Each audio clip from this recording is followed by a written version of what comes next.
What's going on, guys? It's Fight Season MMA, and today I want to make a video of the top 5 fighters right now inside the organization that are being overlooked in the respective division. You know, I think that there's a lot of fighters in the UFC who are very good, but there's some guys who aren't getting the praise and kind of the eyes that they really should be getting. There's a lot of different fighters who could be challenging for the belt very time soon, a lot of different fighters who could be winning the title very soon, and a lot of fighters that I am incredibly high on inside the UFC organization. You know, I kind of just want to talk about these guys considering that I genuinely think that these guys could possibly be future champions, be two-time champions, and really need to be talked about a tiny bit more in their respective divisions. And really, I see that these guys are genuinely some of the best fighters in the UFC active roster, and I think that just need to be a little bit more talked about considering that they have goals, aspirations, and the talent and skill to be able to go get it done.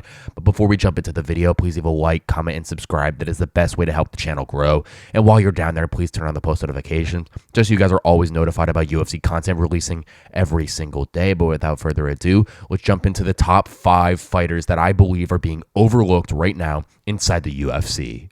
At number 5, the fighter who I think that really has been overlooked in his entire UFC career, and that is Sean Brady. Sean Brady has one loss on his entire UFC resume, and that is the current UFC welterweight champion, Belal, remember the name Muhammad. And Sean Brady said he was off going into that fight camp. He kind of was having nightmares about Belal beating him, and he says it was a massive weight on his shoulder to kind of lose that O in his undefeated perfect record. And ever since then, Sean Brady has looked better than ever inside the organization, as no one is talking about it.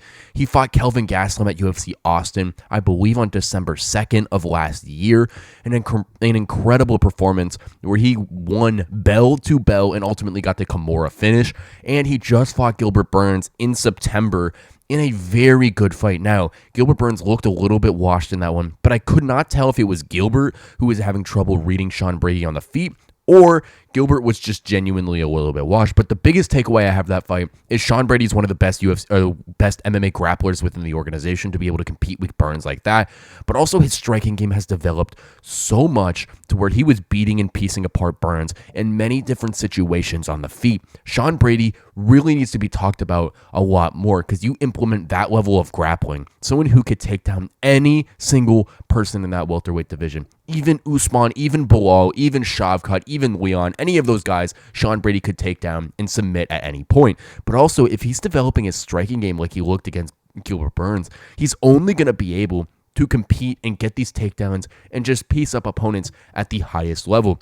As I say, the biggest offensive threat to help your striking is a takedown threat, and Sean Brady obviously has that. So I look at all these different opponents and all these different fighters inside the UFC welterweight division, and I see Sean Brady as a prominent figure and possibly a title challenger in the very near future. And a lot of people need to start talking about him because he is that good, and I have such high aspirations for Sean Brady. I am one of his biggest fans, and genuinely I see not a lot of people talking to him, and that's why he's one of my most overlooked fighters in the UFC right now. At number 4 most overlooked fighter inside the organization, I have Aljamain the Funkmaster Sterling. Aljo was the UFC bantamweight champion, in my opinion the greatest UFC bantamweight there ever has been, but he isn't being talked about ever since moving up to featherweight. He beat Calvin Kattar at UFC 300. And yes, that fight wasn't the most, craziest in there, but that was because Kattar was absolutely neutralized by Aljo in every single thing. Aljo powerbombed him, did everything he could to win that fight, and he's fighting Movsar Evloev at UFC 310. That is an amazing fight that not a lot of people are talking about. And I think ever since that Aljo has left the bantamweight division, no one remembers that he's actually an active fighter.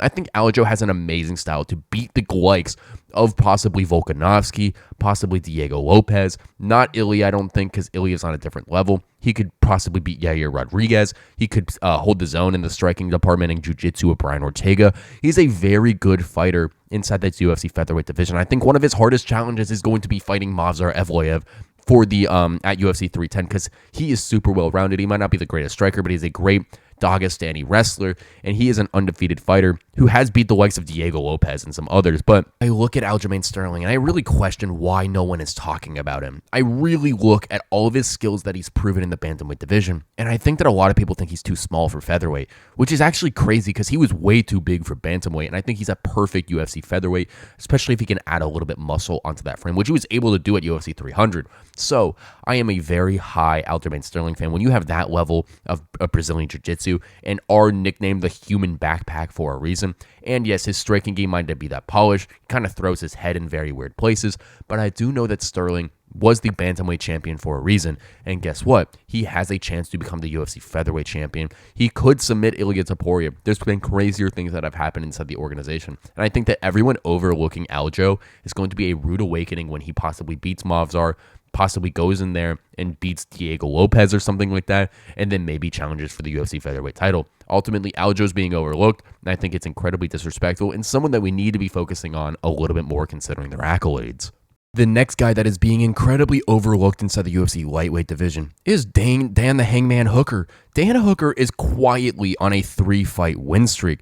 He has beat Claudio Pauluas, Jalen Turner in one of the best fights of 2023, and Mateusz Gamrot in one of the best fights of 2024, actually. He's also only lost to top competition in the lightweight division, and for some reason fought Arnold Allen in featherweight, which he got KO'd in, but I think that was a very big mistake for Dan Hooker considering how big he is. But he's lost to Poirier, Chandler, Arnold Allen, Islam Makhachev. He's only fought the toughest people in respective divisions. And I see him, and I see that he possibly has elevated ever since he's got his tattoos. He's a different fighter now. He looked incredible against Jalen Turner. He broke his arm in the first round and broke his orbital in the second round, and ultimately won rounds 2 and 3 to win the fight. He beat Mateusz Gamrot in a very close fight at UFC 305 in Sydney, Australia, in a fight that I love to see Dan Hooker, be in. He is one of the best bar brawl guys inside the organization. He will swing for the fences. He is genuinely a UFC fan's dream to watch. The casual fan probably doesn't know who Dan Hooker is, but if you are one of those fans who watches every single card and you see Dan Hooker on a UFC fight card, you say that is the man that we can't wait to go watch. Dan Hooker beating Mateusz Gamrot and Jalen Turner are two very, very impressive wins in my opinion. And genuinely, I am super excited to see him possibly fight Justin Gaethje next, possibly see him fight someone like a rematch, possibly against Charles Oliveira, which I don't think might happen, but fight someone inside the UFC's lightweight division to genuinely have one of the best rebounds for his career to possibly maybe even challenge for the title. That's how much I think I believe in Dan Hooker. He might not be the most technical guy, but I think that brawl, that just style that he has is a very fun style and a style that could possibly 100% lead him to something bigger inside the organization. Dan Hooker, I believe, is being overlooked in that lightweight division. Now, this guy is also in the lightweight division, and that is Arman Tsarukyan. He's challenging for the title next, and we're already talking about Islam Makhachev going up and fighting different people, considering that he's already fought Arman. But that fight was on short notice for Tsarukyan, and really, I see a world where Arman can go in and win this fight. Now, yes, Islam is the pound-for-pound best fighter in the world. I think he's a top 5 striker, as well as probably the best grappler inside the organization. But Arman beat Charles Oliveira. Whether you like to say it or not, I say that, you cannot be mad with a decision if you go out there and don't make it clear enough in your opinion. And Arman, that fight was so close that it could have gone either way, and Arman ended up getting the nod. It was a very good fight, in my opinion, and Charles Oliveira just beat Michael Chandler for 5 rounds straight. So I think that just aged like fine wine for Mr. Tsarukyan. Now, I think that Arman definitely has a chance to beat Islam. He's a very good wrestler. He's he's a decent striker on the feet. That Beneil Dariush knockout was absolutely insane. I think he could hold some problems on the feet, but Islam's one of his toughest fights inside the organization was the first fight with Arman that he took on like 5 days notice, I think, for Arman. And it was a crazy fight. It was his UFC debut against Islam Makhachev in a main event of a fight night. I look at these two fighters, Islam and Arman, and I see that's very good styles going up against one another. And I see Arman just being incredibly overlooked inside the lightweight division. He has slowly had an amazing rise, especially beating Dariush and Oliveira in his last 2 are great wins for Arman to really propel himself into a title challenger. And you know what? I know that Islam is so good, and I feel like that's why we're overlooking Arman. But in this sport, you can't overlook any single person, no matter the situation, namely Kamaru Usman versus Leon Edwards 2. Leon was thought to be written out, and he got the head kick KO. Arman Tsarukyan is a UFC fighter for a reason. He's the #1 contender for a reason. And Arman Tsarukyan needs to be talked about a tiny bit more, considering that he's fighting for the belt next, possibly in January. And I cannot wait to see that fight go down. And Arman Tsarukyan is 100% being overlooked. And right now, the most overlooked fighter inside the UFC, I think it's Petr Yan. Petr Yan, went in there and absolutely smacked one of my favorite fighters in the bantamweight division, who I'm so high on. I thought Figueiredo would go in there and beat Yan. I am just that much of a Figueiredo fan. But Yan won bell to bell. Now, yes, it was a close 5-round war between these guys. And yes, that is a close 50-45 fight. Each round was really competitive. You saw Figueiredo landing punches. He dropped Yan in the 4th round, but Petr Yan looked to be on a different gear, on a different level, and he really showed that, and he called out Merab Dvalishvili next, which I don't know if that's going to be the fight for his next one, but Petr Yan is that good. He was the former UFC bantamweight champion for a reason. He lost his belt after absolutely murdering Aljamain Sterling, considering that he kneed him on the ground. A very, very, very sad thing for Petr Yan during his title reign, but Yan is one of the best fighters for a reason. I could see a rematch with Corey Sandhagen or Sean O'Malley being next for him. And I genuinely understand that Petr Yan is one of the best fighters in the organization. And no one's talking about it. I see Petr Yan's resume. I see this fight with Davis and Figueiredo. He looked better than ever. I see his win against Song Yadong, a fighter who I'm also really high on. Petr Yan has only fought the best of the best inside the bantamweight division. And truly, Petr Yan is an incredible fighter who is probably going to be challenging for the belt yet again in the very near future, possibly sometime in 2024. And I truly think that Petr Yan could go in there and look at those adjustments from Merab Dvalishvili, his first fight, and be able to adjust and possibly do really good against Merab. I think he could beat Sean O'Malley. He already beat Sandhagen, which I think would be a very good fight yet again. And I just cannot wait to see Petr Yan insert himself and be talked about more inside the bantamweight division. Considering he got this massive win over Davis and Figueiredo, no one's still talking about him. Everyone is focused on Merab versus Umar, Merab versus O'Malley, when Petr Yan has a better case of fighting for the belt next, rather than someone like Sean O'Malley. So genuinely, I really think that Petr Yan is possibly even the next title challenger, considering that he's got wins over Song Yadong and Davis and Figueiredo, who are two prominent staples in the bantamweight division. He might even have a better case to get a title shot over Umar, who's only beat Corey Sandhagen in his last one. And I do think that Petr Yan is one of the best fighters in the bantamweight division, and is being overlooked considering that he's lost to Merab and Sean O'Malley in his two prior to his last 2 wins.